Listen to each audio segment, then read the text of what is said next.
მთავრობის ტერიტორიული თანამშრომლობის საერთაშორისო კონფერენცია გაიმართა. კონფერენციაზე პროგრამის პრიორიტეტებზე, მიზნებსა და მართვის მექანიზმებზე ისაუბრეს. თანამშრომლობის ფარგლებში აღმოსავლეთ პარტნიორობის ქვეყნები ერთობლივი პროექტების რეალიზებისთვის ევროკავშირისგან დაფინანსებას მიიღებენ.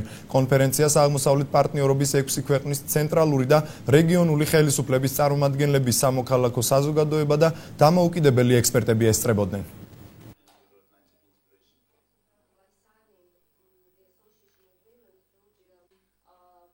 ევროკავშირის აღმოსავლეთ პარტნიორობის ფარგლებში ტრანსსასაზღვრო ურთიერთობების პროექტი, რომელიც ხორციელდება იმ 6 ქვეყანას შორის, ამ შემთხვევაში საქართველოს მნიშვნელოვანია საქართველოს სომხეთსა და საქართველოს აზერბაიჯანის შორის ურთიერთობები.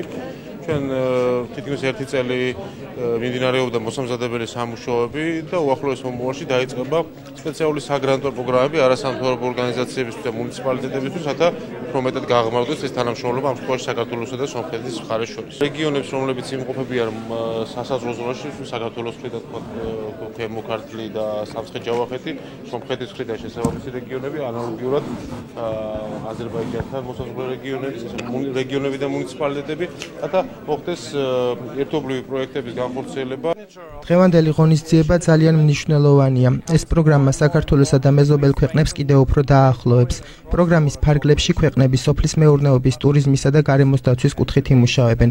მოხარული ვარ, რომ ევროკავშირი ამ პროგრამის თანადამფინანსებელია. ჩვენი ხელშეწყობით 6 ქვეყანა და მათ შორის საქართველოს ეკონომიკურ და პოლიტიკურ წინსვლას იგრძნობენ.